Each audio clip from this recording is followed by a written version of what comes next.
Pushing the boundaries of expectations, rewriting the rules of adventure are the reasons we get up in the morning. We share your hunger for a life without limits. Greetings and welcome back to your Kinetic Bleed podcast for manifesting your abundant life. So glad to have you all back with us today. And if you'd like to be on the KB podcast, the number is 720-626-8649, the number to call if you are not shy. The number to call if you are shy. 720-626-8649. We encourage you. It's the number for everyone. We are so kind and so understanding. Yes. Hi, Maggie. Hi, Sten. How is your Friday? It's wonderful. The weekend is upon us. Oh, man. And we're in the Rocky Mountains. Our weekends are, it's just a blend with the rest of the week now, isn't it? That's true. When you do what you love, what is a weekend? What does that even mean? I have to say, I am impressed with your eagerness to get up in the mornings. Oh man, it's just happened organically though. I don't even set an alarm. You didn't used to be like that. Well, I didn't used to love what I was doing. Or maybe you were like that. You just didn't allow yourself to right. to partake. No, I really love what we're doing. I love getting up and reading the emails from everyone and reviewing social media to see what everyone's up to, and I can't wait. I mean, I'm waking up at 4:30, 5 o'clock. I can't. That's what I was going to say. But you're getting up at 4:30 in the morning. I know. We need to have you checked out. I don't mean to. You want me to look at something? Yes, check me out, please. Yeah. I need a checkup. That's. Isn't it interesting, first impressions? And now, I mean, I noticed that about you. That's a silly way to put it. I don't notice that about you, but it's at the forefront of my thoughts at how early you get up now, energized. I mean, I've always gotten up before you, but man, you've got the coffee ready. Oh yeah, I've been programming it. I've been programming the coffee maker. Yeah. So it just comes on that automatically. That's amazing. Oh yeah. And I have to say, I have the KBs to thank for getting up early, because it really is the interaction with everyone, mm-hmm. and seeing what's come in overnight that is energizing me to this point. I love the interaction. I just can't get enough. It's kind of snowballing, isn't it? Yeah. Well, what is the first thing that you notice about a person? If you were to go down, let's say we go down to Main Street later this afternoon, and we go into Starbucks, and the barista waiting on you. What's the first thing you notice about a person? Let's see. If I'm not talking to them, it would be their eyes. Really? Definitely their eyes. If I'm just walking past them, their outfit, just what they're wearing, because I love just seeing all the different things people put together. And if I'm actually engaging with someone, speaking to them, it didn't used to be this way, but after the kinetic belief revolution, I noticed their energy. I noticed the vibe that they're giving off, and how it makes me feel and how I connect with it. Well, I'm going to put you on the spot now. When you notice someone's clothing, are you thinking that's good, or that's bad, or they shouldn't wear that, or I could never wear that? I'm usually thinking that it's cute. I mean, because what I'm looking for, if it's not notable, I don't really think anything about it. I'm sort of looking for inspiration, because I love coming up with new outfits, and there it is. I said it, okay? I love fashion. I love dressing up.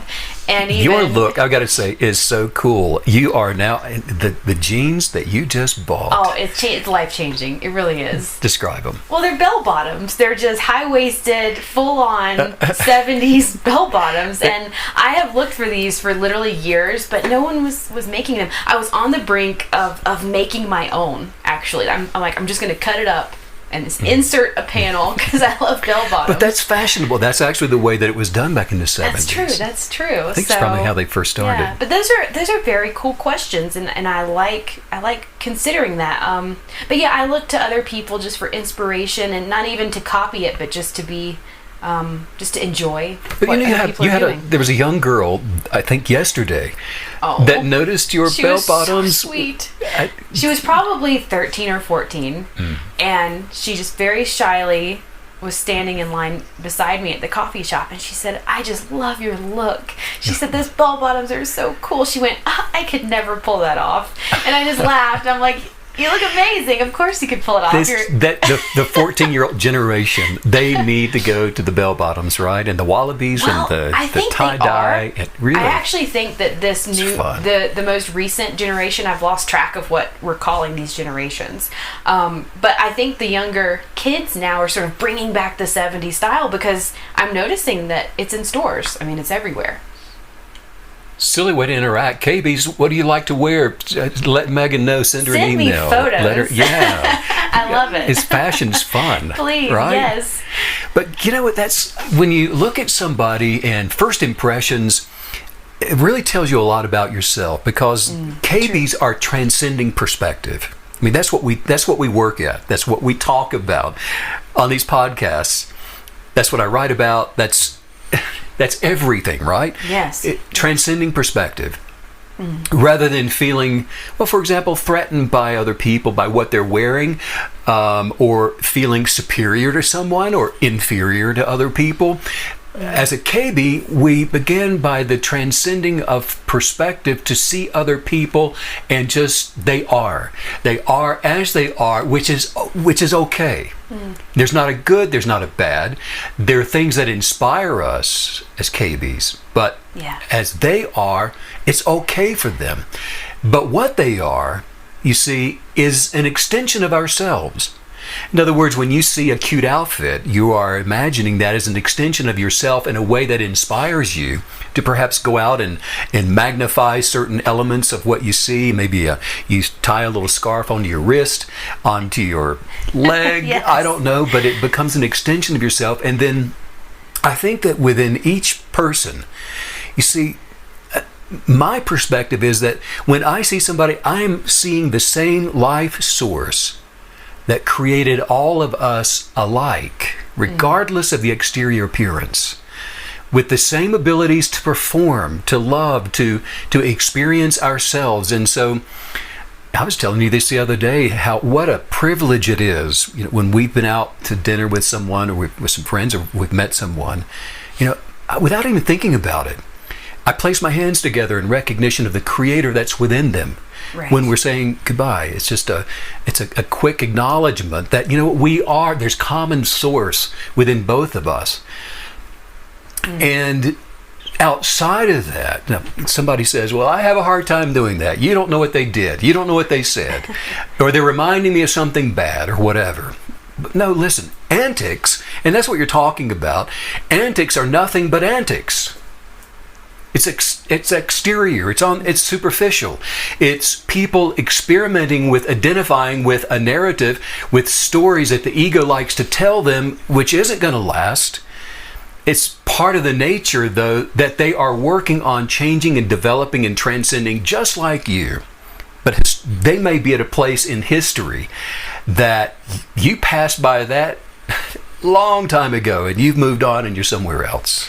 Well, and this makes me think of something you've told us in the past, that why it is so dangerous to pass judgment on people that you don't know. It really doesn't matter, but it's so dangerous. And what you're saying now is really shining a light on the why behind that, because like you just said, when you pass judgment or when you have an opinion about someone, it's really an extension of yourself. And so to take inspiration from people is highly valuable, and it's going to serve us really well. But then if that moves over into positive or negative judgments, that too is an extension of us. And so now that really illuminates why it's so dangerous to do that. Well, then it illuminates why so many people have problems moving on from their problems. Wow. Right, and you were just pointing out, I think yesterday, a number of quite a few emails that we've been getting. We've been receiving quite a few notes about people that are, we used a phrase recently that I loved, stuck in the starting gate, and it seems to have been culminating from so many things sort of just, basically going wrong in life. And we even received a recent message where wonderful woman, so sweet, really sweet message, but she was just saying that she has children and she's now a single parent, and she's all of a sudden everything in her life is starting over. It's as if all the momentum and all the headway that she made in life is gone, and she's having to completely start over. She is not with her significant other anymore, and this is creating this sort of, it is a clean slate, but it's hard to see it as a positive thing. So when so many things go wrong and you are finding yourself starting over or in a strange season in life, it can be, I know, very difficult to activate a new way of belief, a new way of approaching all of these issues that are just popping up all around you. Well, people want to change. Yes. And that's what life is. It's and we go through this narrative of change, and people want circumstances to change. The desire for change, look, that's an innate one and born of the natural inclination to live. I want to live. I want to prosper and abundantly feel life and to feel good and to be positive and have joy. And I want to grow. I want to flower. I want to blossom. I want to expand. I want to become more. One of the most universal questions asked when ideas and concepts are producing, like you're talking about, these difficult circumstances for this young woman, the question usually that's asked is, what am I going to do? And I think that's universal. Couples ask, what are we going to do? What am I going to do? And how am I going to pay this bill? How am I going to fix this relationship? How am I going to get the job? How am I ever going to make enough money? How will I ever be in great shape? How will I lose this weight? How will I gain this weight? How will I be healthy? How am I going to meet someone to share my life with? Wow. What am I going to do? The attraction to change your circumstances, regardless of whatever it is that you desperately want to change, it becomes self-evident in that the kinetic energetics, the force to your manifesting belief, is centralized within you. It's self-evident, in fact, in that it's you that is at the center of your life, not someone else. Even if you are deeply in love with a life partner and you guys are sharing in everything together, still it is you that is at the center of your experiences. And that is what develops in the way that you choose life. Wow. The power behind what you're going to do, if this is you, and you're asking the question, what am I going to do? The power behind what you're going to do is being applied by the willingness of your personal beliefs, your personal creative authority, the existential creative power that lies mostly dormant to most people's genius of purpose, and then subjective to whichever way the wind blows. So most people will just look outward for some kind of relief. I need help with the kids. I need a new job. I need money to pay bills, whatever it is. And you look outward and you start thinking, maybe the neighbor can help me. Maybe family can help me. Maybe I can find help through some services. I need help from somewhere. You're looking outward for that to someone else to fix your life. And the misuse of a person's dominion is only going to leave you in an inferior position of being ruled by other people. Often it's your involvement with other people and circumstances and situations that got you into the position that you're in anyway. And so it's almost like returning to the problem to fix the problem. And it could be a temporary fix, but it will not be a lasting one. As long as you're being ruled negatively or even positively by people or circumstances. The negative imagination of what may have happened in the past still has a stronghold on you. But all of life's positive changes are attracted to what is already within you. And the reality of what's within you is now. This is reminding me, yesterday we went on a wonderful hike.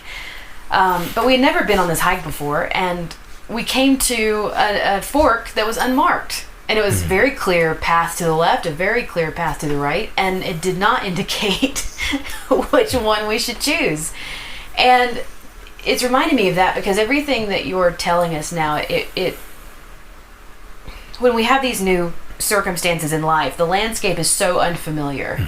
When you're new at kinetic belief, the landscape is so unfamiliar. That original self that we always talk about, that highest self, transcending and highest consciousness, it can feel so just like this foreign planet that we've landed on, and you don't know if you go left or right, and that's why it is so tempting to return to the familiar and to return to the things of the past, which are probably not good for us and most likely negative because we're trying to move on beyond that. And so everything that you're saying, it makes so much sense, and it really resonates with the realities of this journey. Well, it's a contradiction in terms, isn't it? Because when you think about what am I going to do, you're asking the question because it is related to the issues of the problems. Right. And so a person is thinking about what's wrong, for example, why it's wrong, what happened or didn't happen. What you're doing is you're creating a space for the continued manifestation of what's wrong rather than what's right. So I have a question about this. So when a problem presents itself in our life, how do we overcome it and gain an answer to it without being problem-centric? Identify with what you desire. And that's the challenge. Identify with what you desire, not with the problem, not with the broken marriage, not with the lack that is in your life, not with the stress that's in your life. And this takes meditation, but it is as possible to do this as it is to meditate on the negative. Identify with what you desire. Speak of it in present tense terms. Wow. Know what it means to be one with what you are desiring. Know what it means to be one in present tense terms with being in the position of ownership of the better thing. Our present home is in a universe where all things are as close as a breath away. Now, things may seem impossible because you don't see it in your environment when you are looking around at things as they seem, not as they are. But you're looking at things as they seem, not as they are. It's not the other way around. You cannot say to me that, Steve, I'm seeing things as they are, because that is, you've got it backward. Even though you can see it in the empirical realm around you, the reality or the real position of change already exists in the unseen, and that's what you're calling in by speaking positively about the way you desire things to be. And this is a huge shift for me in my thinking, because I have to say, when an issue, a problem, a roadblock has presented itself in life, I don't necessarily focus on the problem, but even as I focus on the solution, it is still in turn tethered to the problem. I'm still looking at solutions that are still problem-centric. And so I love this idea of pushing all that completely off the table and refocusing on simply what we desire and what we want, and working on those imaginations. And that it's going to completely turn your attention away from all of the things that are piling up and sort of just illuminate that horizon that you're heading for. And I think that's really beautiful. Well, somebody says that I just don't feel like I can do this. Well, that's good. You're in the realm of your feeling. So let's talk about your feelings for a moment, because your feelings and emotions can be great attitudinal places for adjustments in your life to let you know what direction you're heading in. For example, fear and worry and doubt will compel you to imagine things in a negative way. And so if you are fearful, or if you're worrying, or if you're doubting the outcome perhaps being better than it was before you went in there, then you're still imagining things in a negative way. And that is the flag that goes up that tells you got some work to do. Because until you do the work to cast down imaginations of fear and worry and doubt, you're going to continue to manifest a negative environment. Put a demand on yourself to be a kinetic believer. Know what it means to be a kinetic believer. Put your faith in kinetic belief, the power of it. Because look, this is the key that unlocks the egoist mind. And that's where all these problems are snowballing and you can't get away from. It's when you are immersed in the egoist mind that you're going, I don't know what to do. What am I going to do? Because all of your options have a narrative that is condemning you. It's full of shadows. It's full of monsters. It's full of horrible endings. And so by putting negative thoughts into submission rather than the other way around, you're unlocking the potential of the power of kinetic belief to transform your life.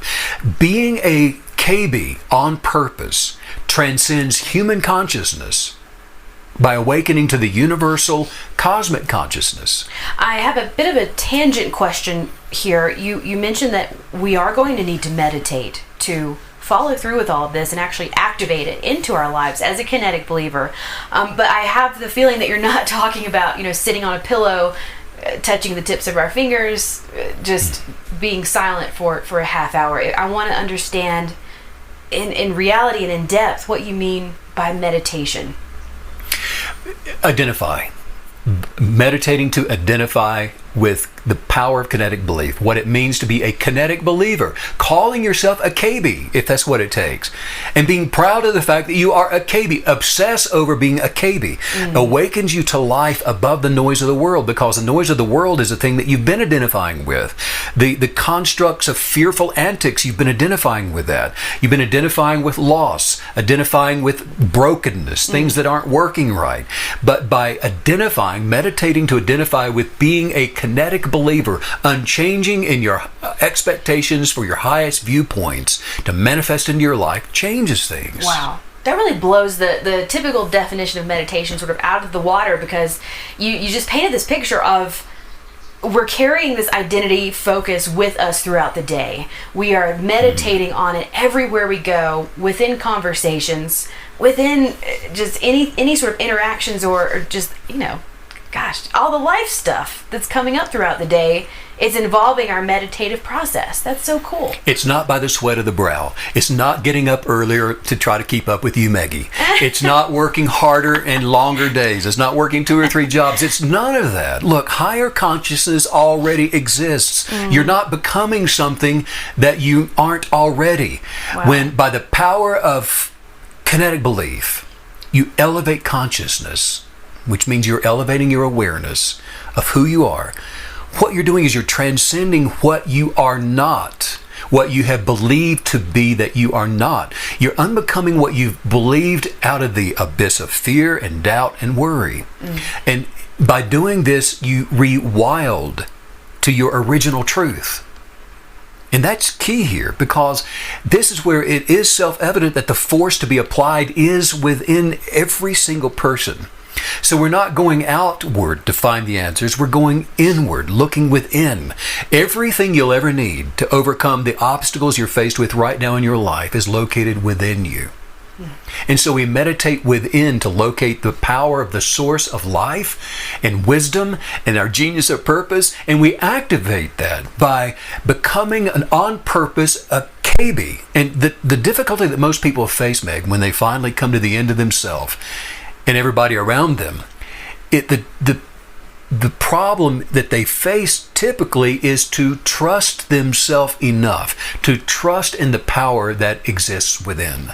That word rewilding is one of my favorite terms that you have ever used and come up with, because it's so multifaceted and it perfectly explains and even reveals what we're supposed to be doing to even become a kinetic believer. It is the antithesis of sterilization. So many of us, we can wake up sometimes and find that we've sterilized our life. We've tried to make it someone else's definition of perfect. And so this idea of let's get a little messy, let's just dive in and see where this thing goes, that word just hit me more than usual today as the ultimate process of becoming a kinetic believer.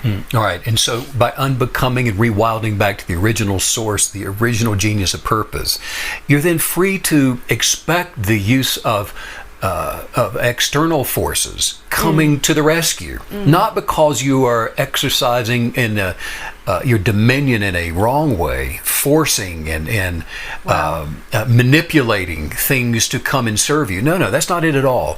But external things in the empirical realm, the tangible realm around you, look, they can only be made to conform to your highest expectations by compelling the universe through the power of your immovable energetics of kinetic belief.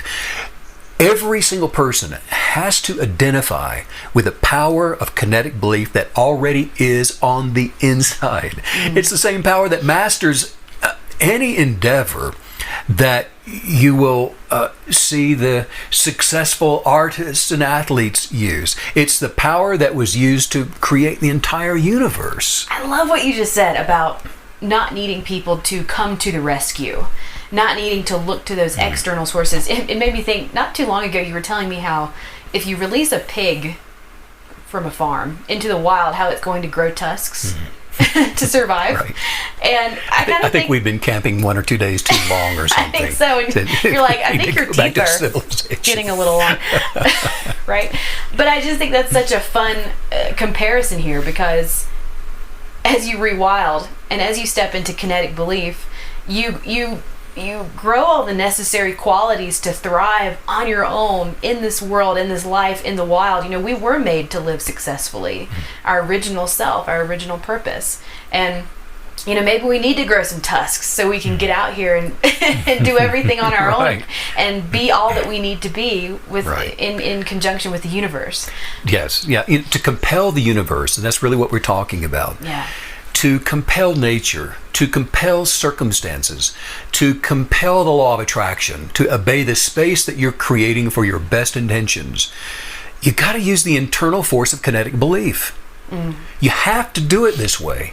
Yeah. And this is the way. So whether you're seeking health or wealth, development, a position, happiness, an unconditionally loving partner, you've got to expect to get it in the correct way by applying kinetic belief, which is a force. It's not wishful thinking. Being a KB means that you are operating with a force, and you cannot get it any other way. Whatever you get in any other way can also be taken from you in the same way. Wow. But you have to trust the power that God has given you. It is the force within you which is sufficient for any task. Yes, the force of your kinetic belief is absolutely all that's required, because if it's authentic kinetic belief which is within you, which is all of the creative, all of the life-changing, circumstance-changing power that there is, when you can let go of thinking that blames you, thinking that blames someone else, thinking that hurts you, thinking that brings in fear and doubt, thinking that is depressing, when you can let go of thinking that is self-absorbed, thinking with feeling sorry, when the power of your belief is not manipulative, when the power of your belief is not unfair, it's not meddling, it's not begging somebody, when it's not full of pity, when it's not deceptive and it's not self-centered, it's not without regard for others, and when your thinking is not narcissistic and when it's not self-centered, just like the splitting of an atom, Meg, you release the full creative power, the full creative force of the abundant life, which contains all of the potentialities for all of life. You began the podcast by posing this question, well, what am I supposed to do? In any given situation, what do I do? What am I supposed to do? And this concept that you just took us through, it really connected all those dots for me, because, you said we compel the universe, we compel these things into our lives, and we activate these things, and we do it with kinetic belief. And that just opened up my eyes right now, because so many times we don't know what to identify with, and the simple and the easy answer and the most effective answer is identify as a kinetic believer. That's right. What does a kinetic believer do in this situation? What answer does the KB have? I mean, as long as if I need an answer, as long as I can fall back on the ultimate answer of kinetic belief, that's everything. That's success. Every human being has the advantage. And I don't know the young woman that wrote the email in. Is she a human being? She has the advantage. Yes, I imagine she is. She was. She had, because she's a person, yes. Because she was created in the image of the Creator, she has an advantage. There is not one person who is disadvantaged by circumstances. There's not one person who's disadvantaged by the country that they live in, the neighborhood that they live in, the people that they live with. all people were created with the exact same potential of kinetic belief power, which is located within, and in that you are the same, we are all the same. Every single person has the exact same and opportunity and advantage, and contains within them the exact same essentials and powers of kinetic belief possibilities. One of my favorite things about what you're saying right now is how it's organic. Everything you just described, it presents itself as a flow. It just happens. Waking up at 5 a.m. without an alarm. It sounds like a silly, analogy, but yes, it does. It's ridiculous. But it's just one of those things that I wanted to do, and none of this is forced. All of these outcomes, all of the positive energetics, all of the good emotions, all of the exciting things that are manifesting into our lives that we originally desired, it's all organic and happening as a natural byproduct of kinetic belief. Mm-hmm. That's right. And by recognizing and seeing yourself as a KB, and identifying with yourself as a KB, you're disconnecting from the judgments of others. And that first impression we were talking about, all of a sudden you're no longer threatened by whether or not you think someone is more educated, has more money, less money. You're not thinking you're better or worse or anything else. You understand that all human life form is connected by consciousness. So regardless of who you see on the street or in Starbucks or anywhere else, or the person that did you wrong, or the person that did you right, or the person that didn't do you at all, we're all connected by consciousness, connected by life source. We're all connected by cosmic DNA, connected by one creation and one creator. And when we observe each other, we see all of the different potentialities of ourselves. If you look at someone and you go, well, I don't really like them, you're seeing a version of you that you're saying you don't like. If you see someone that you're jealous of, you're seeing a version of yourself that you are envious of, because you're not realizing the same potential that the person you see is recognizing in their own life. Wow. Because as we observe each other, we see all of these different potentialities of ourselves, and they are not distinct from us. But this is why it is so imperative for the use of your kinetic belief that we celebrate differences rather than abhor them. And especially if you're going through something, it's so easy to become bitter. It's so easy to become full of dislike and hatred and judgments, and get into the blame game and come up with all these reasons why all these people did you wrong and put you into the situation that you're in.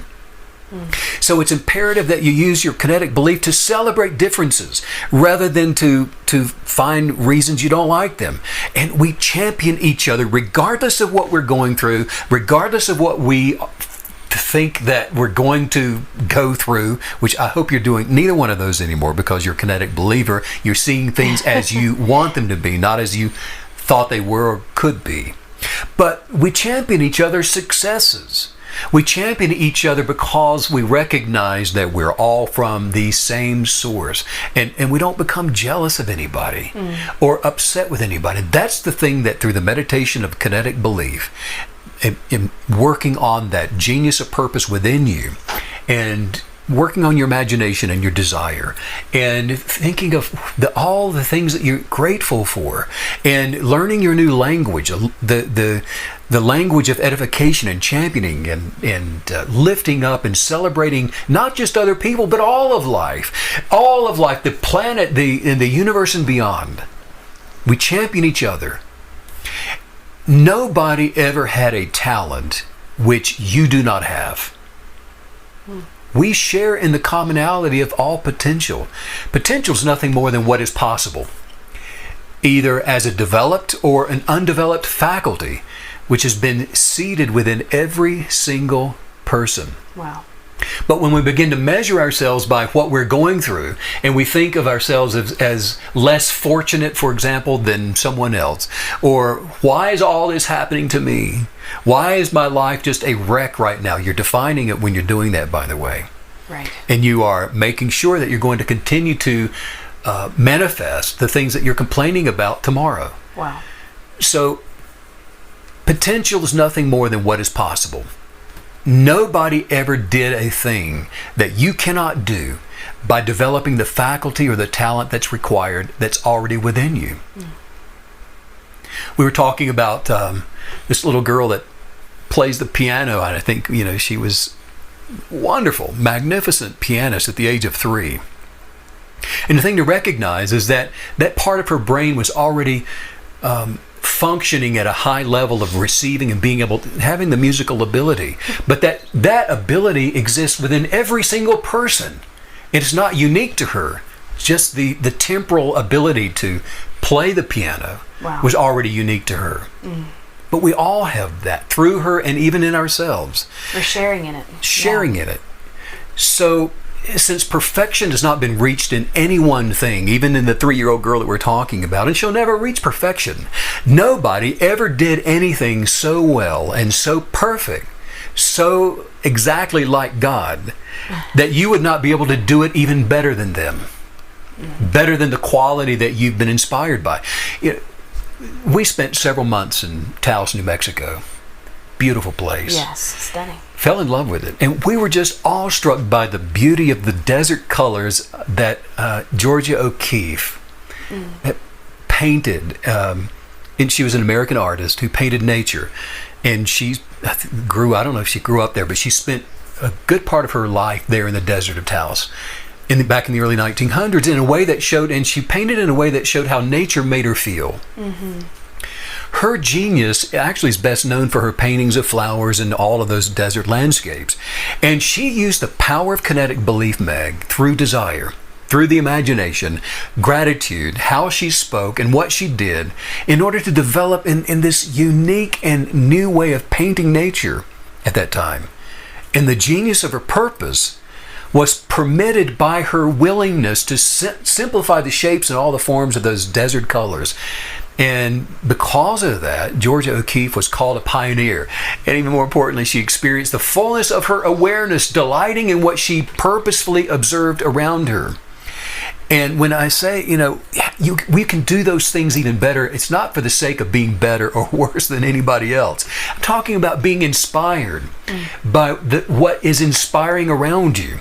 For the sake of knowing who you are and whose you are, it is possible for anybody to become a better artist in that sense of being inspired than Georgia O'Keeffe was, a better scientist than the particle physicist Peter Higgs, who first imagined the God particle. You can be a greater orator than Winston Churchill or Barack Obama or Martin Luther King, or a greater innovator than Elon Musk or Jeff Bezos. It doesn't matter. The power of kinetic belief is within you.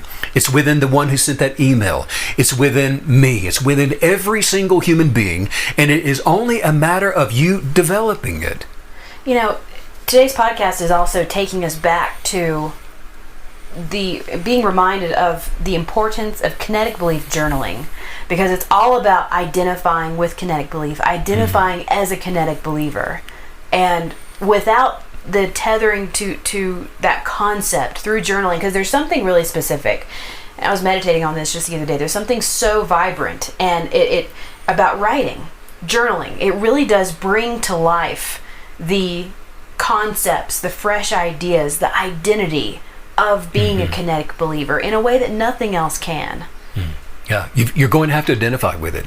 There's no way around. You have to identify with it. We talk about casting down imaginations all the time, those negative imaginations, and being so careful about what you're identifying with, and the stories that you'll tell yourself, and those narratives that go on and on and on, that stream of consciousness, that it's so easy to go chasing after to see what's on fire. Where's the alarm? What do you mean my life is falling apart? I need to wrestle with this for a while rather than sleep.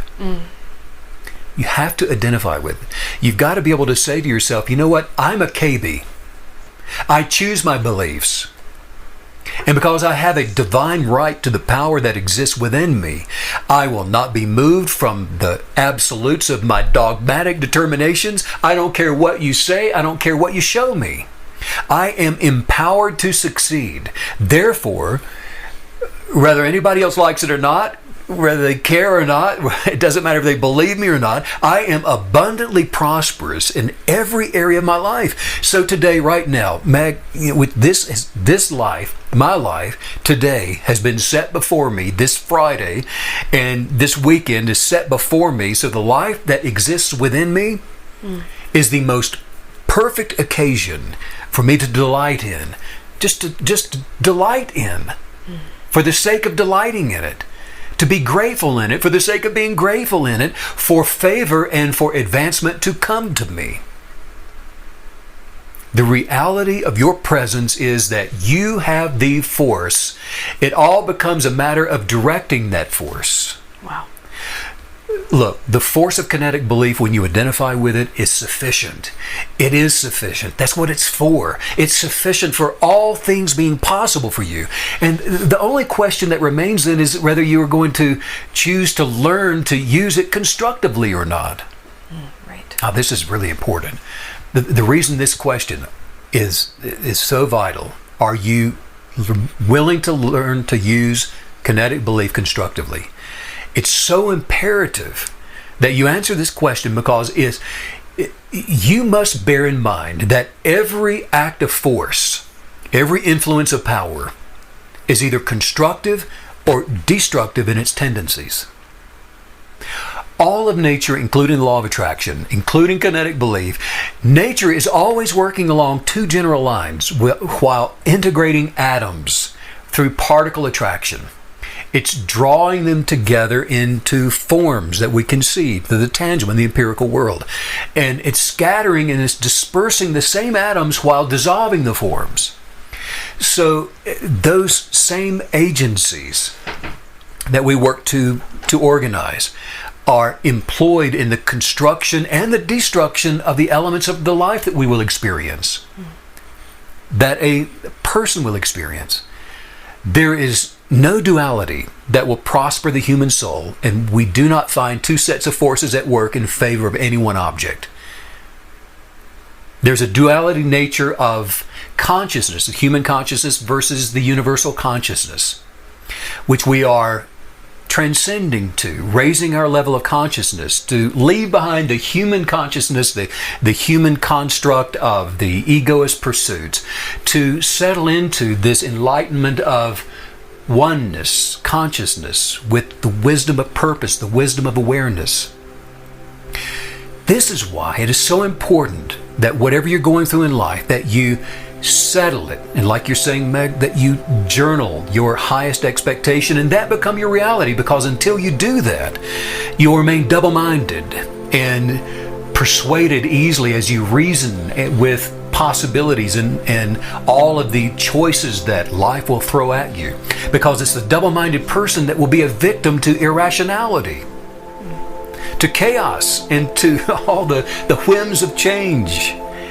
The one who identifies with kinetic belief, a KB, releases the constructive power of the expanding universe into their personal space that we talk about, that hygge space, the space that you are now occupying to expand and increase to become more, by using the creative authority, your authority, that belongs to you through the universal consciousness of which all of us are connected. Georgia O'Keeffe, she said, "I've been absolutely terrified every moment of my life, and I've never let it keep me from doing a single thing that I wanted to do."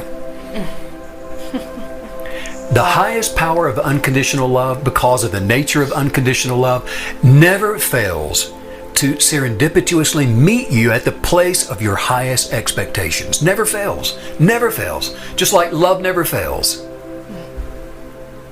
Go there and never look back again. For the best, it's always yet to come, isn't it, Meg? Yes. Always. Well, let's work on some highest viewpoints. Just say this: I'm receiving new and inspired imaginations. I am receiving new and inspired imaginations. And these are for my best life. And they're for my best life. My Creator. My Creator. Imagined me to prosper. Imagined me to prosper. So I deserve everything I desire. I deserve everything I desire. I love who I was created to be. I love who I was created to be. Unconditionally. Unconditionally. Today, I am advancing to become a better, healthier, stronger, happier, wiser me. I deserve to attract unconditional love. Just for who I am. Because I am love. I deserve to attract the substance of happiness. Because I only imagine to be happy. I deserve to attract success. Because I only imagine to be abundantly successful. Life is beautiful. I look for the beauty that I imagine to see. Guess what? It surrounds me. Everywhere I go. Wow, we have been given permission today, Steve, to be obsessively pursuing kinetic belief. I'm an obsessed KB. And I'm a KB. There, I said it. Get it out. Yeah, sending much love, sending much light out to all you KB creators all around the world. Thanks, as usual, Steve, for all the wisdom. Bye.